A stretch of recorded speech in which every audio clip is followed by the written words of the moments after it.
kita pada malam ini adalah tentang corona yang makin menggila. Pemerintah memang menggencarkan testing, tracing dalam upaya mengendalikan gelombang COVID ini.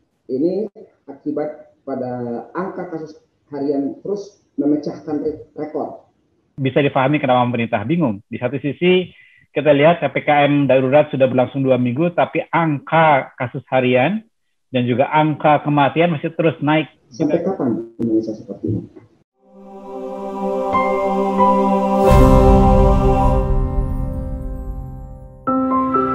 Proklamasi Demokrasi Forum, Ruang Kolaborasi Rakyat.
Bersama kita kuat, bersatu kita bangkit.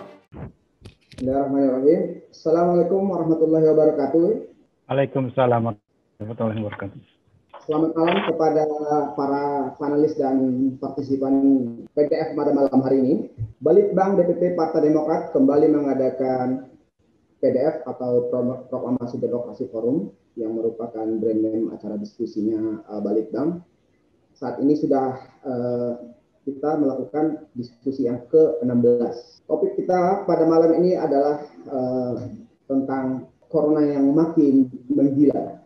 Bagaimana pemerintah bisa mengatasi krisis ini? Itu yang akan kita hadirkan. Telah hadir bersama kita para pembicara kita. Ada Ibu Alia Mustika Ilham. Terus nanti setelah Bu Alia akan ada Dr. Diki Budiman, seorang epidemiolog, ada juga Mas Fitra Faisal Hisyadi, seorang ekonom, dan juga Mas Firza Bagiani dari Pandemic Talk. Baik, sebelum acara ini dibuka oleh Kepala Badan Penelitian dan Pengembangan DPP Partai Demokrat Mas Tommy, saya sedikit akan membuka acara kita malam hari ini. Latar belakang kenapa kita mengambil topik ini. 15 bulan sudah pandemi COVID ini kita lalui, dan diperparah lagi munculnya laporan harian yang sangat tinggi, yaitu lebih dari 1.200 orang. Angka ini diperkirakan akan semakin naik sebab tren kasus COVID yang baru kemarin naik per hari ini lebih dari 54.000. Jumlah tenaga kesehatan yang meninggal juga membuat miris kita. Relawan Pusara Digital kemarin sempat mencatat 1.329 tenaga kesehatan yang gugur, termasuk 491 dokter sejak pandemi ini dinyatakan mulai ada di Maret 2020 lalu. Pemerintah memang menggencarkan testing, tracing dalam upaya mengendalikan gelombang COVID ini. Ini akibat pada angka kasus harian terus memecahkan rekor. Tapi angka kematian terus naik, mencemaskan banyak pihak. Hampir sekian menit terdengar sirene ambulans yang lewat, bahkan di sekitar perumahan-perumahan sering di toa-toa masjid pengumuman duka cita. Ketua Umum sempat mempertanyakan saat itu, Ketua Umum DPP Partai Demokrat Mas Agus Harimurti Yudhoyono (AHY), sampai kapan Indonesia seperti ini? Angka kematian yang meningkat pesat ini mencerminkan sebaran penularan yang jauh lebih luas daripada yang terdata. Bahkan WHO sempat memperkirakan angka yang terdata di Indonesia itu 3 kali lebih besar. Fasilitas kesehatan di Pulau Jawa Bali nyaris kolaps dengan tingkat keterisian tempat tidur atau BOR mencapai 80-100%, jauh di atas batas aman WHO sebesar yang biasanya sebesar 60%. Pemerintah juga terlihat tergagap mengaku tidak menduga akan terjadi kenaikan kasus mulai akhir Juni. Pernyataan pemerintah ini dipertanyakan lagi oleh epidemiolog, ahli medis, dan para relawan media yang jauh-jauh hari meneriakkan peringatan akan terjadinya peningkatan kasus. Sikap penyangkalan pemerintah yang sempat terlihat pada awal pandemi Maret 2020 muncul lagi.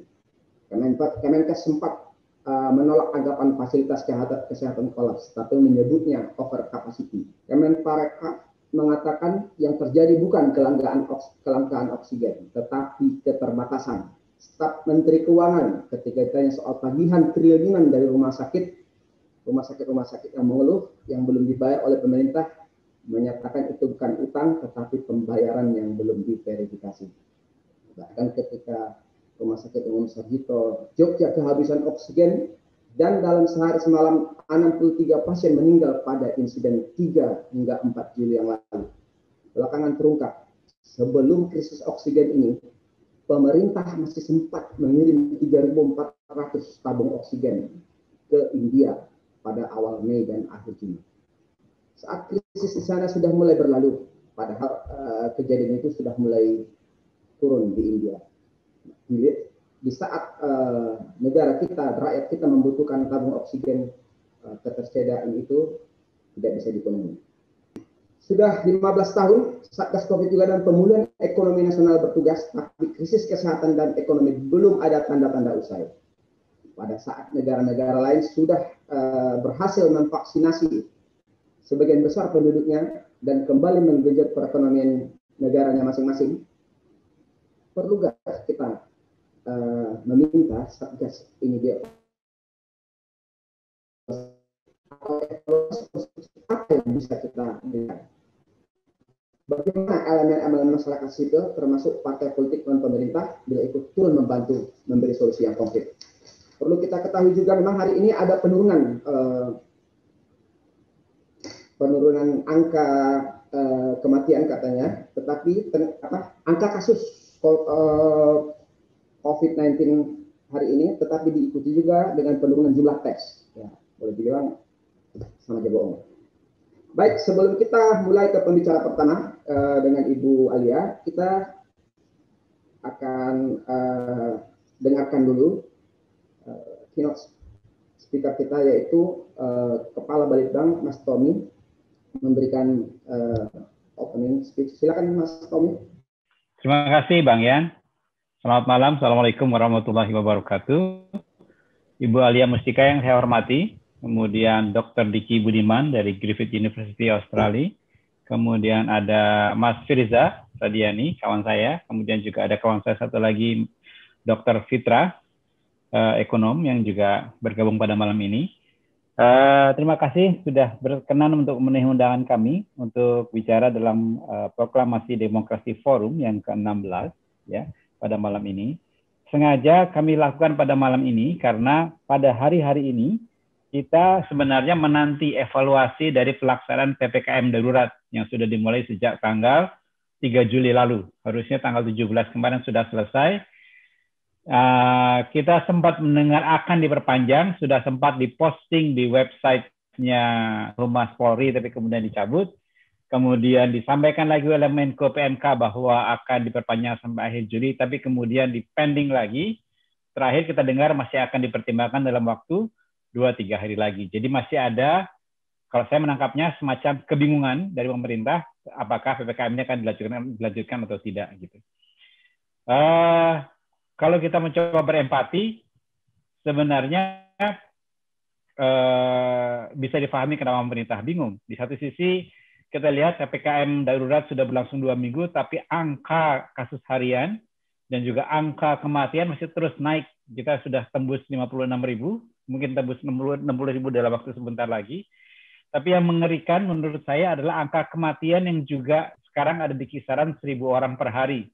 Dan seperti yang disampaikan oleh Mas Firza di Pandemic Talks dan juga teman-teman yang lain, kawal COVID, lapor COVID, gitu, bahwa angka laporan dari pemerintah ini sebenarnya jauh lebih kecil daripada angka real yang terjadi di lapangan. Gitu. Kita kalau nggak salah kemarin ada estimasi dari WHO bahwa paling tidak angka yang terjadi di lapangan itu 2,5 kali lipat dibanding angka yang dilaporkan oleh pemerintah. Itu menunjukkan bagaimana penyebaran vaksin ini, penyebaran virus ini jauh lebih luas daripada yang kita duga. Dan yang juga buat kita menjadi miris adalah beberapa bulan yang lalu kita melihat video tentang orang-orang yang bertumbangan, orang-orang yang bergelimpangan di pinggir jalan di Ekuador dan India. Dan sekarang itu kita lihat itu di Bekasi, di Tangerang, di Depok, gitu ya, di tempat-tempat yang dekat dengan kita. Dan sekarang kita juga mulai sering mendengar laporan dari desa-desa, dari tempat-tempat yang jauh, bahwa orang-orang mengira mereka sakit flu saja, tapi kemudian meninggal. Jadi situasinya lebih buruk daripada yang kita bayangkan semula dan yang kita bisa lihat, gitu ya. Nah, di sisi lain kita juga melihat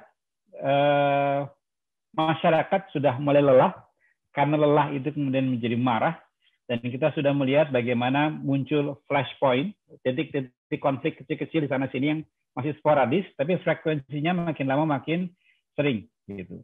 Sehingga agak khawatir bahwa persoalan ekonomi masyarakat kecil ini bisa bergeser menjadi persoalan sosial keamanan. Jadi malam ini dalam waktu yang relatif singkat, saya ingin mengundang bapak-bapak, ibu-ibu sekalian untuk sumbang saran, sumbang pikiran tentang pertama, bagaimana kita melihat PPKM darurat selama 2 minggu ini? Apakah sudah efektif untuk mengendalikan pandemi? Rasanya sekarang hampir semua orang sepakat bahwa penyelesaiannya bukan lagi keseimbangan antara kesehatan dan ekonomi, tetapi harus sehat dulu baru ekonomi bisa bangkit. Karena kalau enggak kita akan tersungkur lagi. Terus yang kedua adalah apa yang kita bisa sampaikan kepada pemerintah sebagai evaluasi yang kritis sekaligus konstruktif gitu tentang pelaksanaan PPKM darurat ini. Terus yang ketiga, bagaimana kita elemen-elemen masyarakat sipil ini bisa saling berjejaring, berjalin tangan satu sama lain untuk menolong sesama kita, karena kita juga nggak bisa sepenuhnya menanti uluran tangan pemerintah, harus ada sesuatu yang kita bisa perbuat sendiri. Mungkin itu saja yang bisa jadi saya sampaikan sebagai pembuka, sebagai koridor dari diskusi kita malam ini, karena diskusi malam ini tapi temanya penting, tamu-tamunya penting dan menarik semua, sayangnya waktunya relatif terbatas, jadi kita mesti fokus pada apa yang kita bisa evaluasi dan apa yang kemudian kita bisa sarankan kepada pemerintah sebagai saran yang konkret dan realistis dari sudut pandang kita. Terima kasih, saya kembalikan kepada Bang Yan.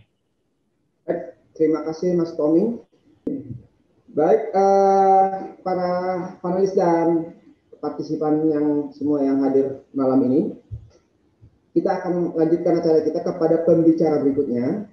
Telah hadir bersama kita Dr. Diki Budiman, seorang epidemiolog dan peneliti Global Health Security dan Pandemi dari Griffith University Brisbane, Australia. Kita akan mendengar seperti apa sih langkah-langkah atau katakanlah strategi apa yang harus kita dengar soal pandemi COVID-19 dari Dr. Diki. Mari kita dengarkan paparan beliau. Silakan Dr. Diki. Terima kasih Pak Yan. Terima kasih para pengurus DPP Demokrat yang telah mengundang, dan juga para narasumber lain yang saya hormati juga tadi Bu Alia satu pesan penting beliau yang saya catat nih dan saya sangat setuju adalah tentang masalah roadmap atau skenario yang jelas. Izin saya akan menyampaikan materi dan izin juga saya akan harus jadi jam 11 ada BBC ini karena kalau di London kan ini jadi saya jam 11 waktu sini sedikit nanti ada harus ada wawancara lagi terkait.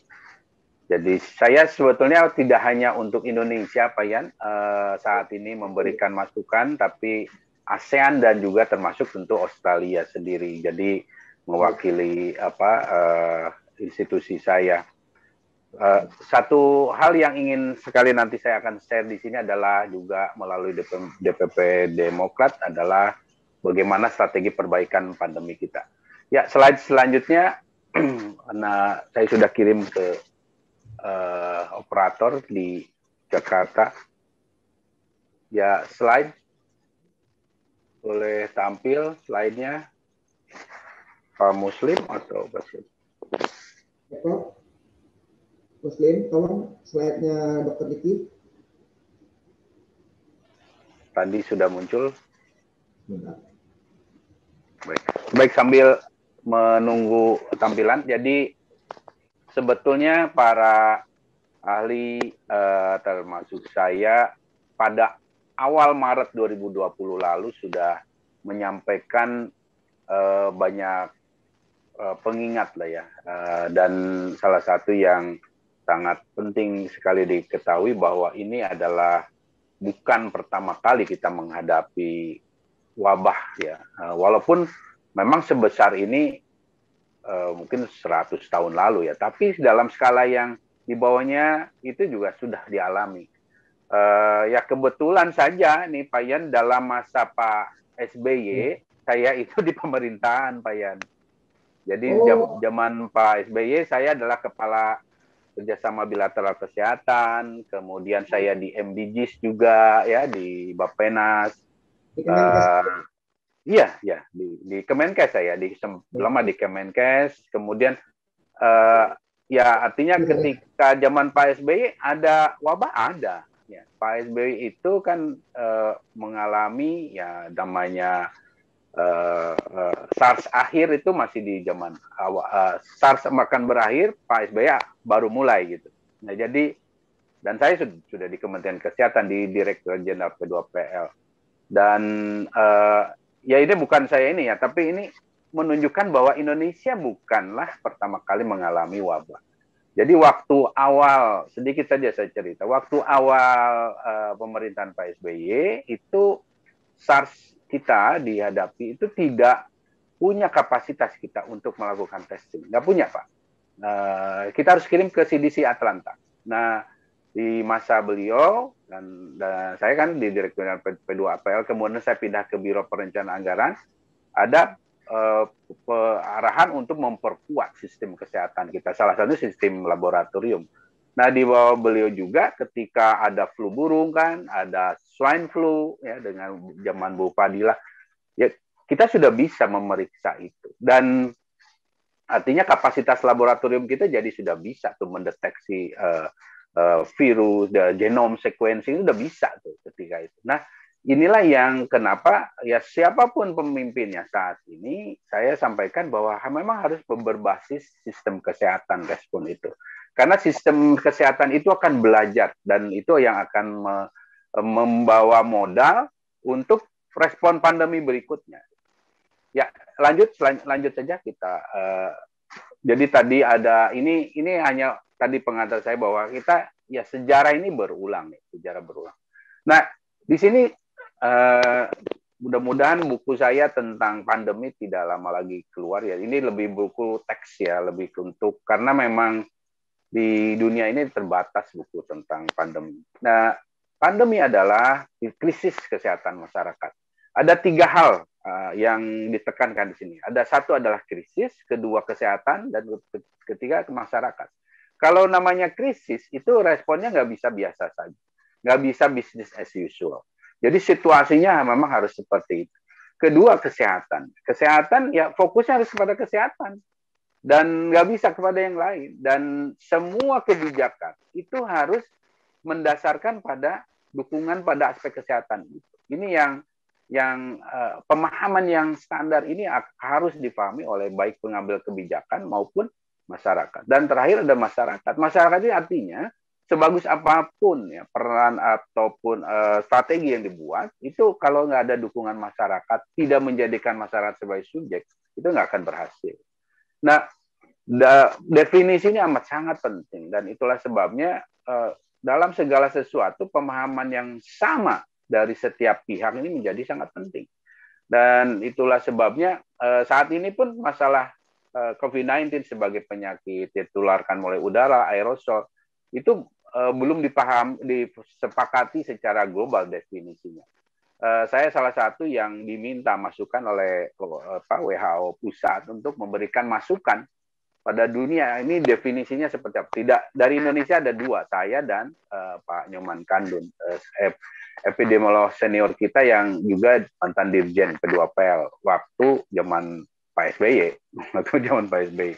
Nah, kemudian strateginya harus apa? Harus preventif. Ya, preventif itu ya 3T, termasuk vaksinasi dan juga deteksi dini.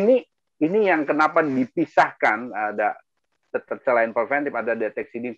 Inilah yang konteks Indonesia yang dalam puluhan tahun ya, bukan hanya zaman Pak SBY, zaman Pak Harto, bahkan zaman Bung Karno sendiri ya, namanya upaya penemuan kasus di rumah di masyarakat itu khas Indonesia. Kunjungan rumah itu namanya. Makanya lahir ada posyandu dan lain sebagainya dengan melibatkan kader, itu kekuatan kita yang saat ini belum terlihat memadai ya dalam respon ini. Ini yang nanti di belakangan saya sampaikan bahwa kenapa dalam beberapa media saya sampaikan visitasi, ya, kunjungan rumah itu dalam praktek lapangan sangat penting. Dan terakhir adalah promotif. Promotif itu ya 5M itu yang tadi juga Bu Alia menyebutkan. Nah, ini yang harus kita lakukan. Kalau sebelah kanannya saya kira nanti bisa dibaca saja ini. Ya, lanjut. Slide selanjutnya adalah tentang bagaimana bahwa peran para ahli ini adalah memberikan pengingat sejak awal yang harus dimaknai atau dilihat ya sebagai masukan ilmiah. Jadi bahwa dari awal, bahkan pada level dunia, saat ini saya masuk dalam komunitas saintis di Australia, kita memberikan masukan pada dunia bahwa ini udah harus jadi pandemi. Itu di awal-awal waktu belum menjadi atau dinyatakan sebagai pandemi. Ya, karena ada kriteria-kriteria, termasuk juga ketika orang mengatakan bahwa ini akan selesai berapa minggu, berapa bulan. Ya, sebagai orang yang bergelut dalam ini puluhan tahun, ya saya mengingatkan bahwa karakternya itu nggak seperti itu. Nah, disinilah peran di mana pengambil kebijakan, pemerintah maupun representatif masyarakat di DPR mengikuti sains ini, bahwa rujukan nanti strategi maupun apapun kebijakan dan regulasi itu memang berbasis sains. Ya, lanjut slide selanjutnya. Ini terkait masih prediksi juga ya, bahwa kenapa selalu harus berbasis sains dan merujuk pada saya tidak mengatakan saya cuma satu-satunya pakar, tapi kompetensi dengan pengalaman itu sulit dicari, sangat sulit dicari ya. Ketika orang itu berpengalaman puluhan tahun ya seperti pilot udah terbang, jam terbangnya puluhan ribu, dengan yang baru ya tentu sangat jauh berbeda. Dan itulah sebabnya saya sekarang diminta juga beberapa media asing untuk memberi masukan misalnya di beberapa negara ya. Karena kita harus memahami bahwa untuk memahami pandemi ini banyak sekali aspek yang harus kita lihat, sehingga pemerintah tentu nggak akan sempat lah kalau harus melakukan kajian-kajian. Jadi tinggal diminta aja masukan pada dewan pakar atau pakar yang memang benar-benar memahami. Nah, Indonesia menjadi epicentrum, India, Brazil, ya memang sudah diprediksi dari awal. Karena itu memang ada dari sisi kaidah keilmuan itu sangat mungkin. Dan itu sudah saya sampaikan sejak Maret lalu lah. Dan masalahnya adalah ketika saran itu dilakukan pada waktu momentumnya lewat itu akan berbeda. Ya, jadi yang namanya PSBB berskala komunitas, berskala lokal itu saya usulkan sejak Maret 2020, Pak Yan. Jadi setahun lalu, udah lama sekali. Jadi karena skalanya masih kecil, masalahnya tuh masih bola salju kecil. Tapi saya sampaikan kalau dibiarkan ya ini bola saljunya udah besar saat ini, udah di mana-mana. Sehingga momentum itu amat sangat penting. Ya, lanjut slide selanjutnya. Hal lain juga tentang prediksi-prediksi ini ya adalah tentang bagaimana kita harus jadi prediksi, estimasi, proyeksi itu adalah dasar untuk mitigasi, strategi mitigasi yang kuat. Jadi di sini pun sama, di negara-negara maju begitu ya. Ketika misalnya Sydney akan memperpanjang tidaknya lockdown ya, seperti kita akan memperpanjang tidaknya PPKM. Saya juga diminta masukan di sini dan itu semua itu berbasis pemodelan atau prediksi yang nanti akan jadi menentukan strategi ya berikutnya. Ya, lanjut. Nah, selain itu adalah bahwa kita harus pahami bahwa kehadiran banyak varian baru, bahkan ya, saya harus sampaikan ya bahwa potensi kehadiran varian yang super itu besar sekali. Dan salah satu yang besar menghasilkan itu ya Indonesia ya, karena pandemi kita yang tidak terkendali, yang ditandai dengan apa? Test positivity rate yang tinggi. Ya, lanjut. Slide selanjutnya adalah bagaimana kita merefleksi ya 16 bulan pertama ini. Karena kalau kemarin pemerintah lah ya dengan dikomandoi Pak Luhut melakukan evaluasi, itu langkah yang baik, bagus, sembari tentunya harapannya adalah evaluasi ini menjadi dasar gitu untuk perbaikan. Nah, catatan inilah yang masih menjadi PR cukup ya bukan sulit ya, tapi cukup melekat ya dalam perjalanan 16 bulan kita ya, dari mulai strategi sampai juga terakhir adalah masalah komitmen dan konsistensi ini yang sekali lagi kalau tidak kita perbaiki ya ini akan menyulitkan kita dan membawa pola atau tren pandemi kita menjadi lebih lama atau panjang. Ya, slide selanjutnya ini adalah tentang bagaimana kita melihat bahwa sebetulnya strategi yang dilakukan itu secara poin ataupun jenis sebenarnya sudah benar, tapi kualitas kuantitasnya gitu yang menjadi masalah. Jadi ketika saya diundang Pak LBP, saya sampaikan ini, termasuk salah satunya yang poin 5 adalah misalnya karantina pintu masuk jangan kurang dari 5 hari. Gitu. Nah itu yang masukan sains ya berbasis pengalaman dan sebagainya itu yang harus dipakai. Gitu. Jadi jangan dikalahkan yang tadi definisi kesehatan sebagai fokus termasuk kebijakan-kebijakan lainnya harus berbasis atau berujuk atau berpihak pada aspek kesehatan. Itu yang ya saya sampaikan itu salah satu kesalahan besar kita. Sehingga ini kita mengalami lonjakan besar saat ini dengan Delta varian ya salah satunya karena pintu masuk kita yang tidak cukup kuat ya dijaga. Kalau yang bekerjanya iya teman-teman saya di KKP itu, tapi kan ini kebijakannya bukan mereka yang buat gitu, jadi pemerintah yang buat. Ya lanjut. Sebelahnya adalah proyeksi yang kita sudah tahu semua. Nah selain itu juga bahwa ya saya dengan media ya saling bersinergi itu untuk memberi pengingat. Pengingat ini kenapa saya selalu seperti ini untuk memberi pelajaran lah. Jadi saya pun saat ini sedang diminta menyusun untuk perbaikan namanya International Health Regulation ya untuk level dunia bagaimana kita bisa mendeteksi kasus yang berpotensi menjadi pandemi epidemi lebih cepat lebih awal. Gitu.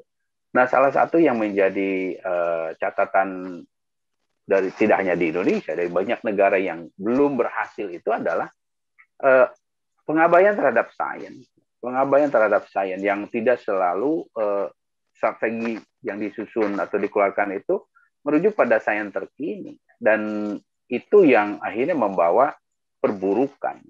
Dan karena namanya sains itu nggak bohong, hitungan-hitungan itu nggak bohong gitu. Dan ini saya sampaikan Januari nih Pak Yan. Januari saya sudah sampaikan 6 bulan lagi kita kan meledak gitu. Ya karena memang perhitungannya seperti itu. Bahkan saya ulangi lagi, saya ingatkan lagi, 2-3 bulan lagi ketika Mei saya bilang 2-3 bulan lagi kita akan mengalami ledakan. Ya lanjut selanjutnya.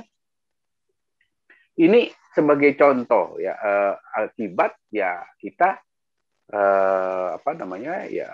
mungkin ya saya nggak bisa sebut abai juga karena ada upayanya ya, tapi kalau kita tidak respon ini dengan memadai ya, yang menjadi korban dan juga rugi ya kita semua, tidak hanya pemerintah tapi terutama masyarakat kalangan bawah.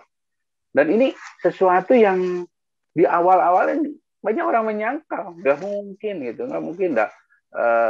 Indonesia banget, tapi virus ini taat hukum biologi, dan hukum biologi itu ya sama dengan hukum lainnya ya akan berlangsung, kita ingkari ataupun tidak.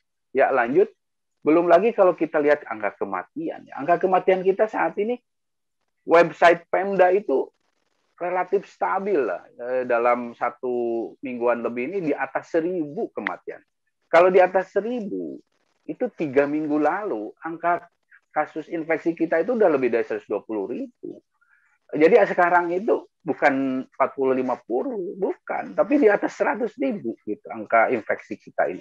Ini yang harus dipahami. Tapi kalau misalnya pemerintah menemukan kasus infeksi besar atau daerah-daerah dengan testingnya menemukan kasus infeksi besar, sebetulnya itu bukanlah one prestasi, itu prestasi harusnya.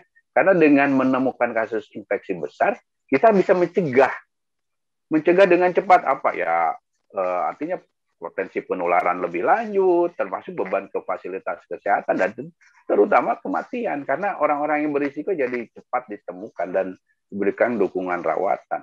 Ini yang paradigma ini yang mungkin nanti Demokrat mohon berkenan memberikan pemahaman ya, literasi bahwa banyak kasus itu bukan jelek gitu. Jadi, karena kita memang udah banyak tes positivity rate kita lebih dari 20% udah berapa lama ini. Jadi dan tidak usah jadi masalah. Yang menjadi masalah kalau nggak menemukan kasus, apalagi artinya kita nggak bisa memutus transmisi. Dan akhirnya ini kematian, termasuk kematian isoman itu adalah salah satunya ya karena itu. Ya lanjut.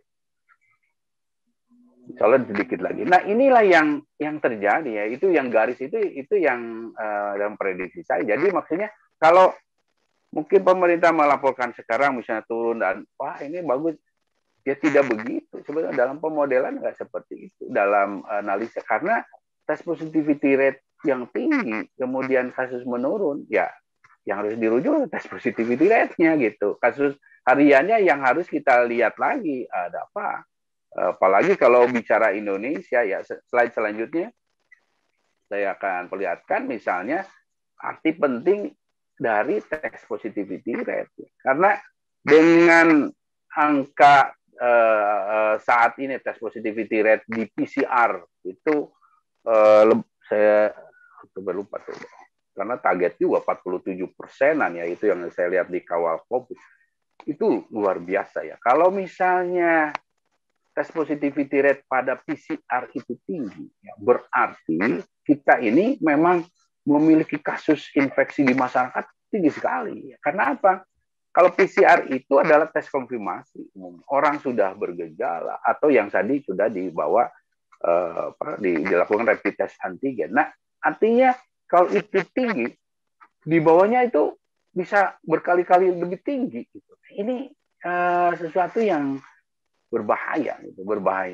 Oleh karena itu, kenapa tes positivity rate ini vital dan penting dimonitor? Karena sekali lagi, setiap kenaikan 1% itu sangat berkaitan dengan nyawa manusia. Ya, lanjut. Ini adalah dashboard ya yang memang WHO selalu memantau, dan kita dalam masalah yang sangat serius ya, karena tren kita yang meningkat. Karena barusan ada pertanyaan tuh di situ, takutnya saya keburu pamit nanti. Jadi kalau PPKM darurat dilakukan tapi kasusnya misalnya belum menurun signifikan, itu nggak masalah. Nggak masalah, karena memang kasus, sekali lagi, kasus harian itu harus ditemukan. Yang harus menurun itu kurang lebih ada 4 indikator. Satu, bahwa test positivity rate-nya harus turun. Ke arah mana? Ke arah 5%. Kedua adalah angka reproduksi yang juga harus menurun di bawah 1. Kalau paling tidak 1 gitu. Karena kalau 1 ya perkembangan dari pola eksponensial itu nggak terjadi. Tapi kalau jangankan 1,3, 1,1 aja itu udah membuat ini tetap berpola eksponensial, tetap menyebar. Kemudian ketiga adalah itu yang masuk kategori lagging indikator atau indikator telat, adalah penurunan kapasitas rumah sakit, ya, bebannya menurun. Walaupun ini harus juga dilihat sebagai satu data kuantitatif yang harus diperkuat dengan data kualitatif. Apa? Karena masyarakat Indonesia itu 80%-an kurang lebih ya kalau sakit di rumah. Nggak ke rumah sakit, nggak. Itu BPS loh sebelum pandemi. Apalagi sekarang, selama pandemi dengan adanya stigma ini ya, yang membuat dalam prediksi saya 20%, karena rata-rata dari total 20% orang sakit COVID akan ke rumah sakit. Tapi 20% kita ini juga 20% gitu. Belum 100%, 20%-nya itu. Karena yang 80%-nya ada di rumah-rumah, belum terdeteksi. Ini yang berbahaya karena akan berpotensi meningkatkan terus. Dan dilihat isoman meningkatnya, yaitu salah satu buktinya. Ya, lanjut. Selanjutnya adalah mengenai bagaimana tren ini harus dilihat dengan benar-benar komprehensif bersama ya. Jangan salah melihat. Jangan melihat misalnya, oh kasus kita dibanding negara lain ya 1 per 1 jutanya terlihat rendah, tapi kita harus lihat kapasitas testing kita, karena ini kaitannya dengan kemampuan deteksi, kemampuan jaring kita. Semakin besar jaring kita, ya semakin besar juga potensi kita untuk memastikan nggak ada lagi kasus kalau dilakukan dengan konsisten. Ya, lanjut. Selanjutnya adalah terus saja ini data yang ini saya hanya mengingatkan bahwa ada 3-4 provinsi besar di kita yang harus sangat serius ya. Ya, lanjut. Nah, ini yang tadi diminta DPP Demokrat tentang bagaimana strategi ya. Selanjutnya, karena memang kita harus siap ya dengan strategi skenario terburuk. Nah, ini yang menjadi mohon maaf saya belum membahasakannya, tapi ini poin penting ya. Karena tadi juga Bu Alia menyinggung ya bagaimana inkonsistensi. Ya, kita tahu lah dari awal ada penyangkalan dan sebagainya. Nah, sekarang memang ada perbaikan. Kita lihat ada perbaikan itu. Namun ini masih dalam skala yang belum memadai ya. Karena apa? Hoax dan segala macam berkeliaran ya saat ini juga karena strategi komunikasi risiko kita yang amat sangat perlu ditingkatkan gitu. Dan ini yang harus dilakukan ya. Ini monggo nanti dilihat. Selanjutnya ini terkait strategi secara umum ya. Nah, vaksinasi ini jelas ya, tadi sudah disinggung.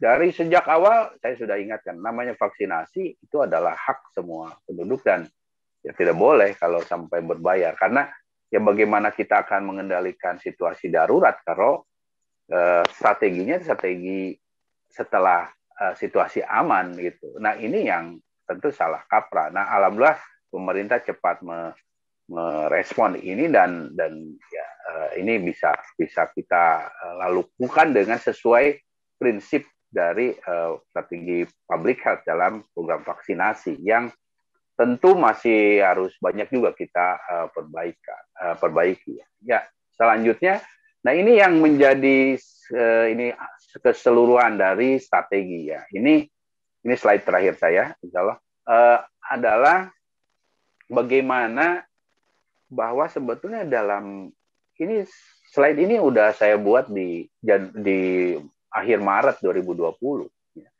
Jadi hierarki itu ada ya dalam strategi. Jadi namanya 3T itu nggak bisa, tidak, harus di depan dan harus dilakukan. Dan ini yang menjadi PR kita sejauh ini. Bahwa vaksinasi ada tapi dia di belakang. Yang namanya herd immunity yaitu jangka panjang. Kalau namanya proteksi komunitas itu dalam sejarah ya, saya terlibat dalam eradikasi polio untuk dunia yang terakhir adalah di negara-negara OKI ya. Saya saat itu mewakili pemerintah tentu di sekretariat OKI ya. Dan kita buat strateginya itu untuk eradikasi polio ya, karena cuma 3 negara yang terakhir memiliki polio itu semuanya negara anggota OKI. Karena vaksin hesitansi dan lain sebagainya. Jadi saya buat itu di Bandung ya dengan mengundang banyak negara lain juga, pakar negara lain. Itu tahun 2010, masih Pak SBY kan, masih Pak SBY. 2010. Nah, dan baru selesai eradikasinya 12 tahun kemudian. Itu yang disebut namanya herd immunity itu nggak mudah. Gitu. Bahkan dalam konteks dunia ini sudah semakin modern, vaksin sudah semakin ini juga ternyata tidak bisa. Jadi dalam prediksi saya, kalaupun paling cepat semua dengan vaksin yang memang terbukti ya, kalau namanya herd immunity itu syaratnya vaksinnya terbukti mencegah penularan. Itu syarat dari vaksinnya. Kalau tidak terbukti itu ya dan tidak memadai, artinya kalau memadai itu harus lebih dari 60% lah setidaknya. Itu nggak jadi, herd immunity-nya bisa lebih dari 10, 20 atau 100 tahun gitu.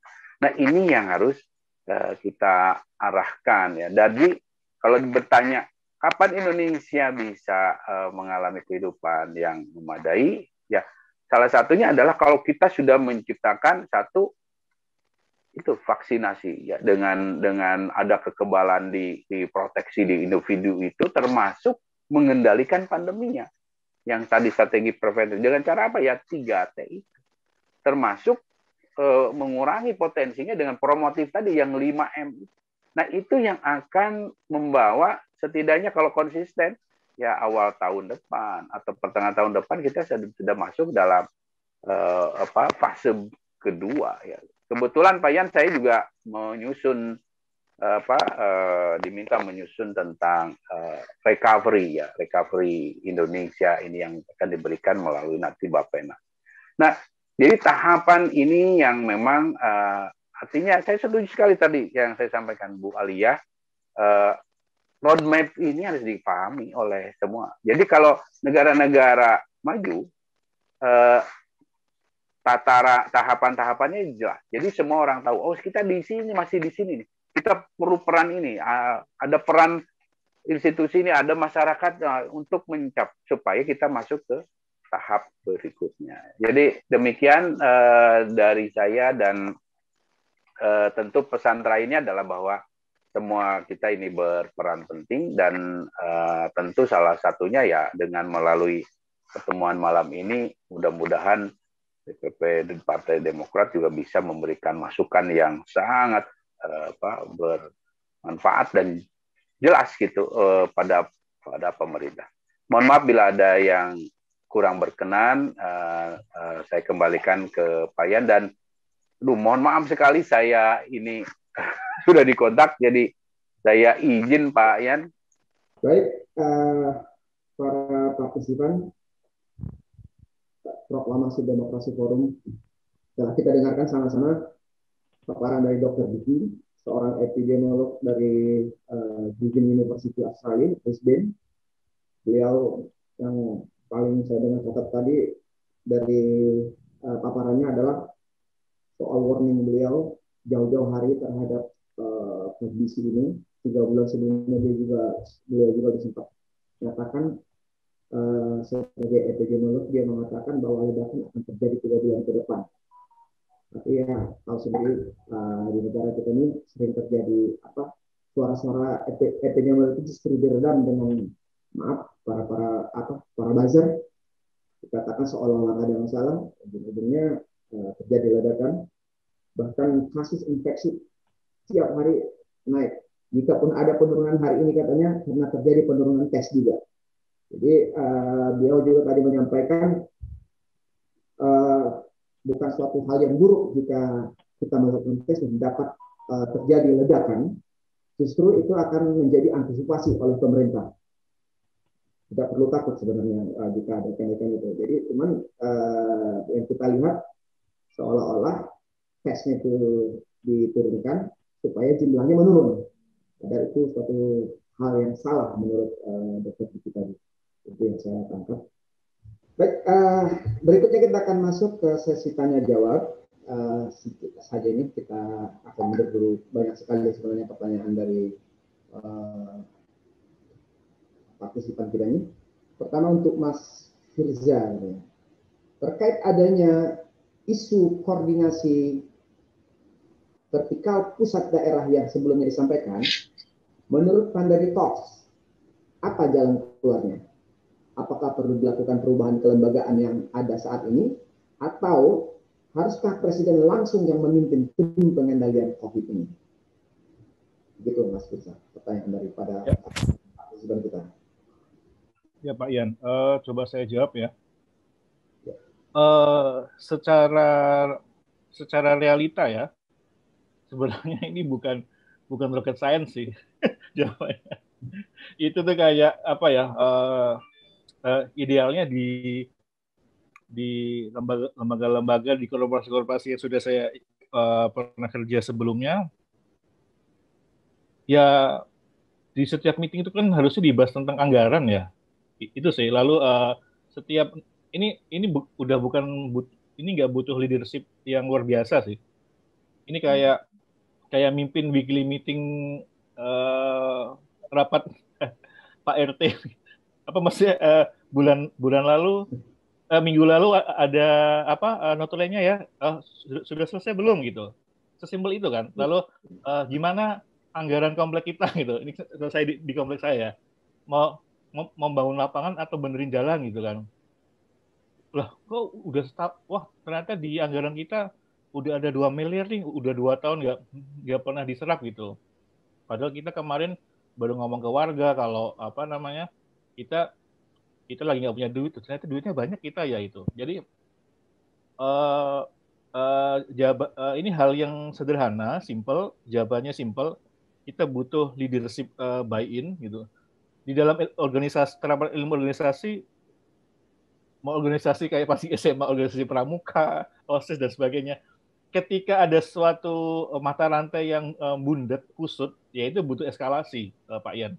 Butuh eskalasi dari pemimpin utamanya, yang person in charge-nya siapa gitu. Pimpinan proyeknya siapa nih gitu. Nah ini sayangnya yang terjadi kan akhirnya kayak mentok-mentoknya ya, ini maaf ya, akhirnya kayak Kemendagri, ya curhatnya ke media kan, ya tolong ini gubernur ini gitu, dah. Terus kayak kemarin ini salah satu Menko bilang PPKM sudah diperpanjang gitu, ternyata Menko yang lain belum gitu kan. Nah jadi apa ya kayak akhirnya nggak ada yang, karena sejak awal tidak ditentukan jenderal lapangannya siapa mungkin ya. Bahkan sekarang pun kalau mau dilihat jernih, Menkes yang dulu dan sekarang pun itu nggak dapat memenang jadi jenderal di lapangan gitu. Itu harus ditentukan. Nah misalkan sampai sekarang di titik ini nggak terjadi, ya di ilmu organisasi terapannya ya yang paling atas yang harus ngambil sih. Karena ini udah apa ya? Kami melihatnya ini isunya isu sederhana, isu mata rantai putus di komando gitu. Jadi kayak kita lagi berbaris dulu di SMP SMA ikut paskibra gitu kan.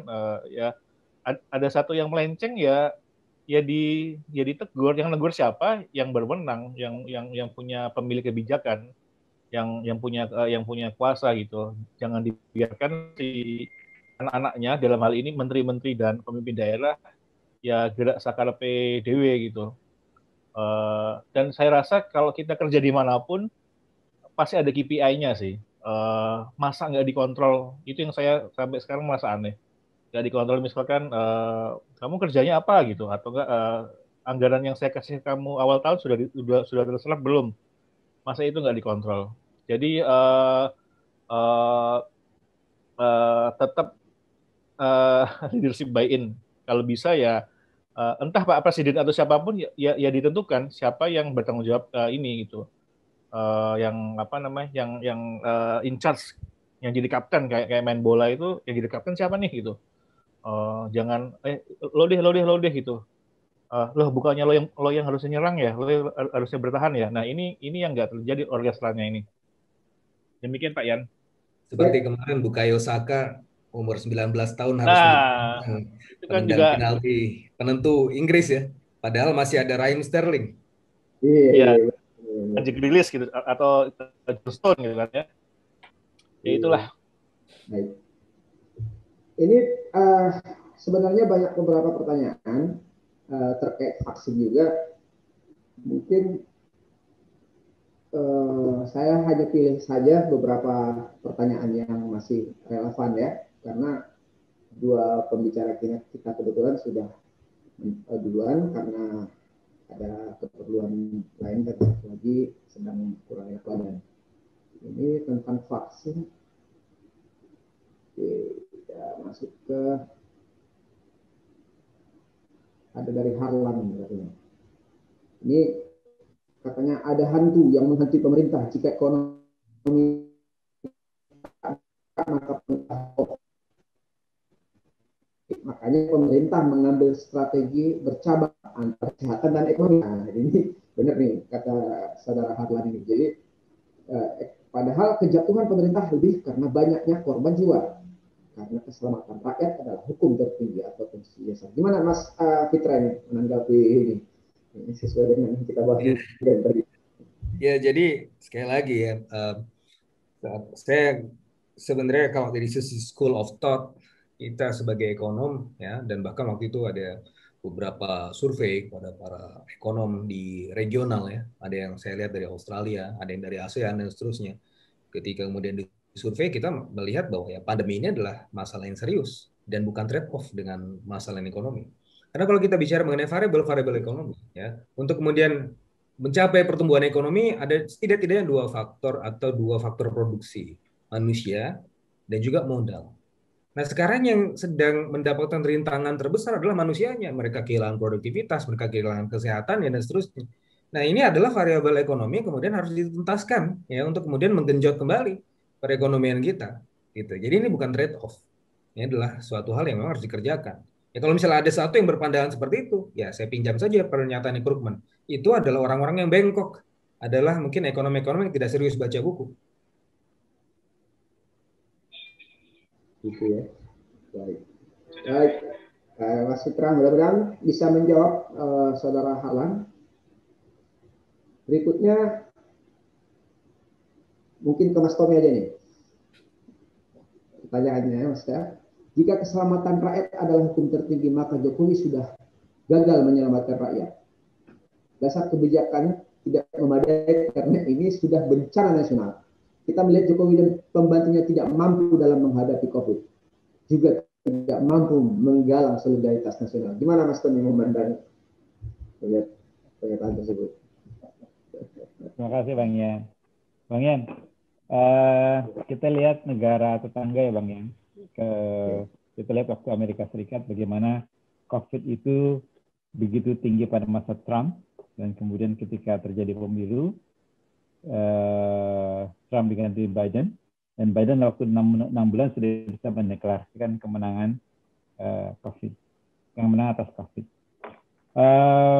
Artinya leadership matter. Tadi sudah diungkapkan berkali-kali ya, Mas Fitra, kemudian Bang Firza juga berkali-kali menegaskan bahwa sebenarnya penyelesaian COVID itu bukanlah sesuatu yang tidak terjangkau oleh kita. Kita punya semuanya. Kita punya orang-orang pintar kayak Dr. Diki Budiman, kita punya orang pintar kayak Mas Fitra Faisal, kita punya orang pintar kayak Mas Firza dan yang lain-lain. Orang pintar kita cukup, duit kita ada, resources kita ada. tantangannya adalah soal leadership gitu. Tadi saya agak kaget ketika mendengar cerita Dr. Diki bahwa dia sudah paparan di depan Menko Marinvest tentang apa yang tadi disampaikan kepada kita ya, soal prediksi, proyeksi, soal roadmap gitu. Jadi on paper semuanya sudah, apa yang belum, data ada, fakta ada, analisa ada, proyeksi ada, rekomendasi ada, tinggal dijalankan. Dan dijalankan itu butuh leadership karena kita harus menggerakkan semua komponen kan. Tadi Mas Firzal tadi beberapa kali menyebut soal ini apa namanya rapat RT dan segala macam. Itu buat saya sih, saya mendengarnya sebagai sebuah sindiran yang luar biasa gitu. Bagaimana negara sebesar ini bisa menggerakkan negara sebesar ini dalam krisis yang luar biasa seperti ini, penyelenggaraannya masih seperti itu. Nah, balik kepada pertanyaan tadi. Tantangannya juga kita hadapi adalah kita nggak boleh berpikir bahwa kemudian kita melakukan langkah-langkah yang inkonstitusional. Gitu. Apapun yang terjadi, gitu, kita harus menunggu masanya ketika pemilu itu harus diadakan sesuai dengan jadwal. Kita nggak boleh mempercepat jadwal tersebut. Nggak ada dalam agenda kita mempercepat jadwal itu nggak ada. Gitu. Itu harus sesuai dengan kesepakatan bersama. Karena itu kesepakatan konstitusi tahun 2024 diadakan pemilu dan kemudian di situ ada kontestasi dan di situ rakyat bebas memilih apakah mereka mau meneruskan apa tidak. Gitu. Nah, itu yang kemudian menjadi buat kita semua. Pertanyaan berikutnya yang juga menjadi challenge adalah dari sekarang ke 2024 kira-kira masih sekitar 3 tahun lagi. Apa yang akan terjadi? Jadi kalau kita lihat dari chartnya Dr. Diki Budiman, kelihatannya kita nyampe puncak aja belum. Gitu. Kemarin saya ngobrol dengan Prof. Sulfikar. Prof. Sulfikar itu bilang begini, kita tidak lagi menghadapi gelombang, tidak lagi menghadapi wave. Wave itu begini. Kita menghadapi dinding, gitu. Karena angka percepatannya luar biasa. Tadi Mas Firza sudah menunjukkan dari 100.000 ke 200.000 18 hari, 200.000 ke 300.000 8 hari, 300.000 ke 400.000 8 hari, 400.000 ke 500.000 cuma 4 hari gitu. Dan kita mungkin sejuta itu mungkin nggak akan lama lagi gitu. Plus tingkat kematian yang masih tinggi. Jadi memang bukan persoalan yang gampang ya Bang ya. Di satu sisi kita menghadapi krisis kesehatan yang mengancam jiwa. Jadi saya sepakat banget dengan Mas Firza bahwa para buzzer segala macam itu tangannya berlumuran darah gitu karena mereka bertanggung jawab atas orang-orang yang tidak tertangani gitu. Kemudian kita juga menghadapi tadi peringatan yang sudah berkali-kali itu juga kita dengar bahwa begitu kasus aktif mencapai 1 juta, maka ancaman kolaps fasilitas kesehatan kita bukan lagi fungsional kolaps seperti kata IDI gitu, dia benar-benar sudah bisa structural collapse gitu. Rumah sakit darurat bisa segera dibikin di waktu semalam, tapi tenaga kesehatannya kan nggak mungkin.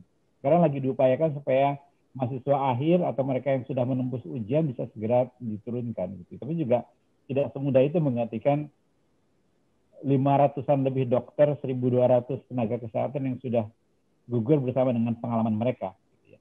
Jadi menurut saya itu tantangan yang buat kita lebih rumit ya Bang ya. Buat saya sekarang per hari ini, per saat ini, tantangan menyelesaikan COVID itu malah lebih clear, lebih jelas. Kelihatan tuh the light at the end of the tunnel-nya itu kelihatan. Challenge-nya adalah punyakah kita kapasitas kepemimpinan nasional untuk bisa mencapai itu, gitu. Karena semuanya sudah ada, roadmap-nya sudah ada, proyeksinya sudah ada, langkah-langkah mitigasinya sudah ada, resources-nya ada, tinggal direalokasi, gitu ya. Kemarin kan kita juga sempat dengar misalnya ada simulasi dari Bang Marwan Hasan, ya, sekretaris fraksi. Beliau mengutip kata-katanya Presiden Jokowi ketika diwawancara di Mata Najwa.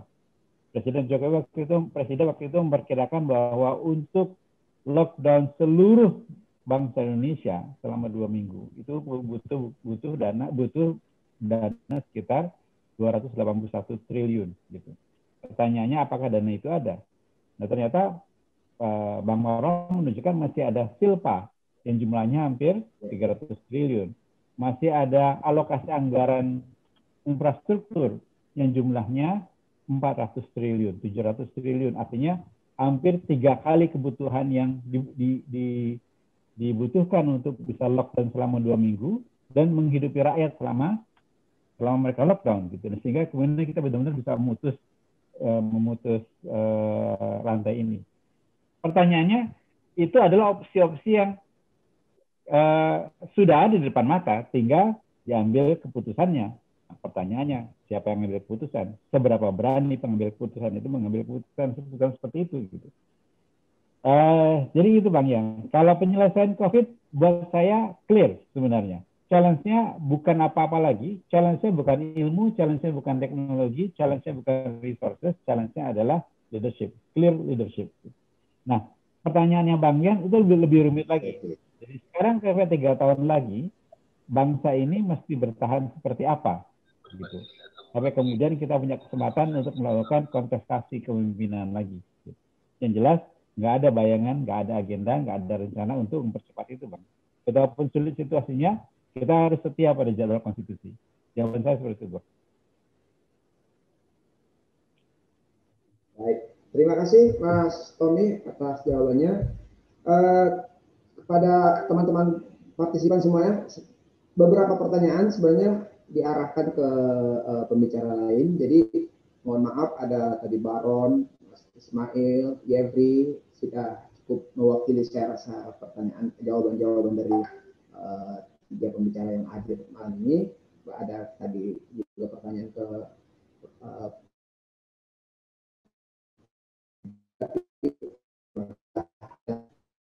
gitu ya.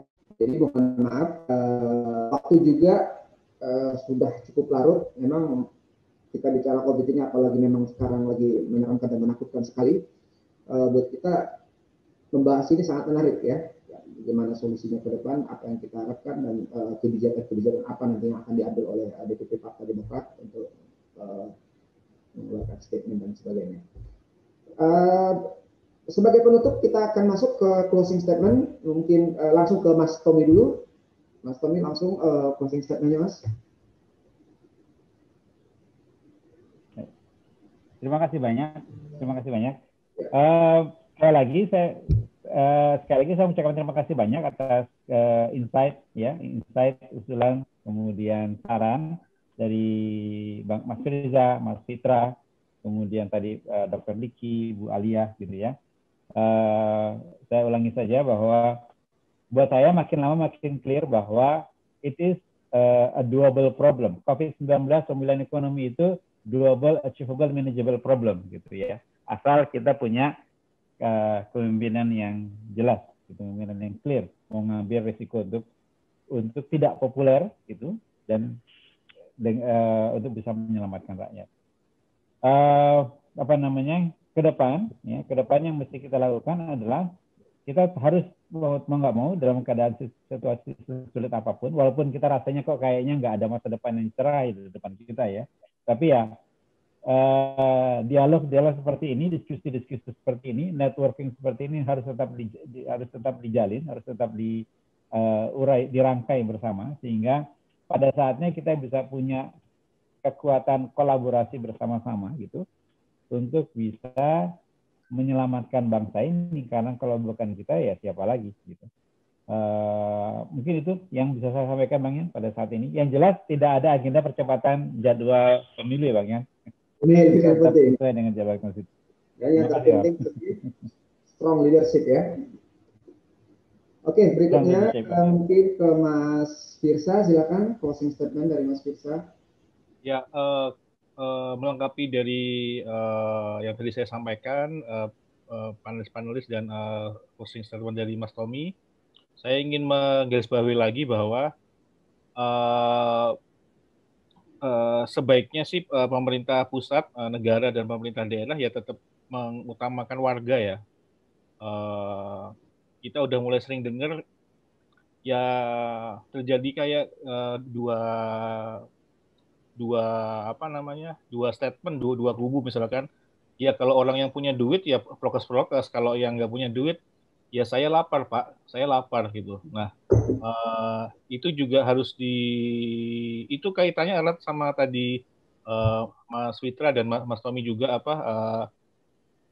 ya mereka dikasih makan lah gitu, entah gimana caranya itu. Atau enggak misalkan pas lagi penggerebekan penutupan tempat yang itu ya,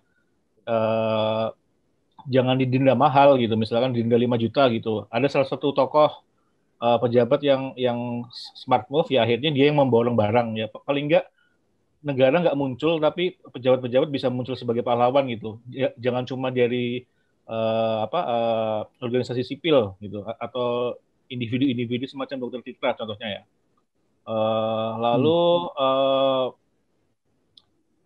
ini melengkapi Mas Tommy lagi, saya yakin itu yang di atas sana lah ya, itu isinya orang-orang pintar semua gitu loh.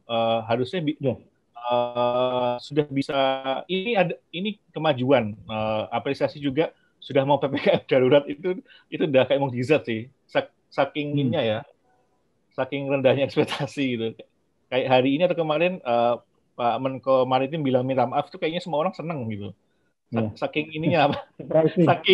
saking butuh itunya ya Mas Tommy ya gitu, kayak kemarin Twitter langsung alhamdulillah akhirnya minta maaf gitu. Jadi kayak maaf itu kayak udah kayak dahaga sekali gitu. Dikasih maaf aja udah seneng banget ya. Iya ya, kasihan loh. Saya kan ngerasa kasihan sih sama kita. Nah, banyak orang pintar kan. Ya ini sudah benar PPKM, mohon proyeksinya itu lebih tepat gitu. Jangan sampai di luar Jawa itu kejadian seperti di Jawa. Kalau udah kejadian susah, logistiknya disiapin, pokoknya perhitungannya yang tepat lah. Dan apa namanya, kalau perlu ya itu seperti kata Mas Vito sama Mas Tommy, saya bukan ahli ekonomi tapi harusnya uang ada lah, uang di daerah itu ada lah.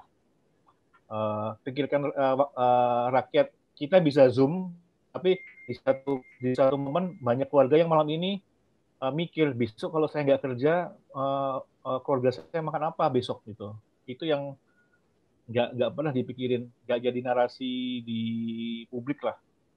Itu sih Pak Yan. Siap. Baik, terima kasih Mas Firza atas closing statement-nya. Berikutnya silakan Mas Fitra, closing statement. Ya Pak Yan, jadi ini kita cuma bisa menemukan output yang biner ya, 1 atau 0, berhasil atau tidak.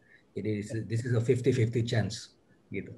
Nah jadi dalam prinsip quantum physics ini ada sebuah hypothetical cat, ya, kucing hipotetikal yang disebut sebagai Schrodinger's cat. Ya, dia bisa mati atau hidup tergantung persepsinya. Gitu. Tapi cuma ada 2 kemungkinan itu, dia mati atau hidup. Nah dalam prinsip quantum entanglement, ya, untuk kemudian kita bisa kemudian menghasilkan output yang sesuai dengan apa yang kita inginkan, lintasan hubungan antara aktor dalam hal ini harus lebih signifikan. Gitu. Nah dalam hal ini kan kita masih lihat ya masih sporadis ya, pemerintah kemana, komunitasnya kemana segala macam. Tadi juga disampaikan oleh Mas Firza bahwa yang lebih kelihatan ini adalah sebenarnya solusi-solusi yang lebih grassroots ya, yang tampil itu adalah tokoh-tokoh yang seperti Dr. Tirta dan segala macam yang sebenarnya dia bukan pemerintah. Gitu. Kita juga melihat bagaimana masyarakat menolong sesamanya dan itu merupakan buah dari DNA kita sebagai masyarakat yang kental dengan nuansa gotong royong. Tetapi kita belum kemudian melihat ini terkoordinasi dengan baik. Pemerintah juga masih sering menyalahkan masyarakat dan seterusnya. Nah sehingga yang paling penting adalah menjadikan ini sebagai agenda bersama, gitu ya. Pemerintah mengajak kemudian seluruh stakeholders-nya untuk berpikir bersama, masyarakat juga membantu dan seterusnya. Sehingga kalau misalnya kita bisa melibatkan koordinasi lintas aktor ini, pemerintah, universitas, komunitas, dan kemudian industri, saya rasa dengan konsep quadruple helix ini kita akan bisa menuntaskan masalah dan justru akan memunculkan peluang-peluang dan kemudian keajaiban-keajaiban gitu Pak Yan. Terima kasih Mas Fitra. Jadi kalau saya menarik benang merahnya lah, katakan namanya ini, yang paling penting itu poinnya adalah strong leadership dari seorang pemimpin itu ya. Jadi Tidak ada lagi kebijakan-kebijakan yang setengah hati, yang nanggung, atau koordinasi yang tidak sinkron antara bawahan dari itu. Itu yang saya tangkap malam ini. Diskusinya sangat menarik, menambah wawasan kita. Sebenarnya masih ingin lanjut diskusi ini, tapi karena waktu sudah cukup larut, kita akan mengakhiri acara Proklamasi Demokrasi Forum yang ke-16 ini. Mohon maaf jika dalam penyajian acara kami ini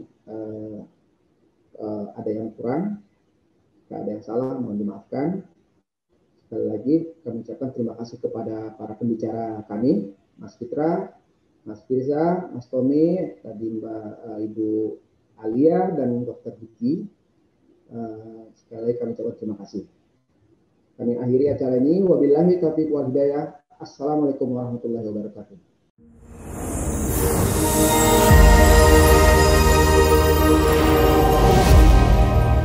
Bersama kita kuat, bersatu kita bangkit.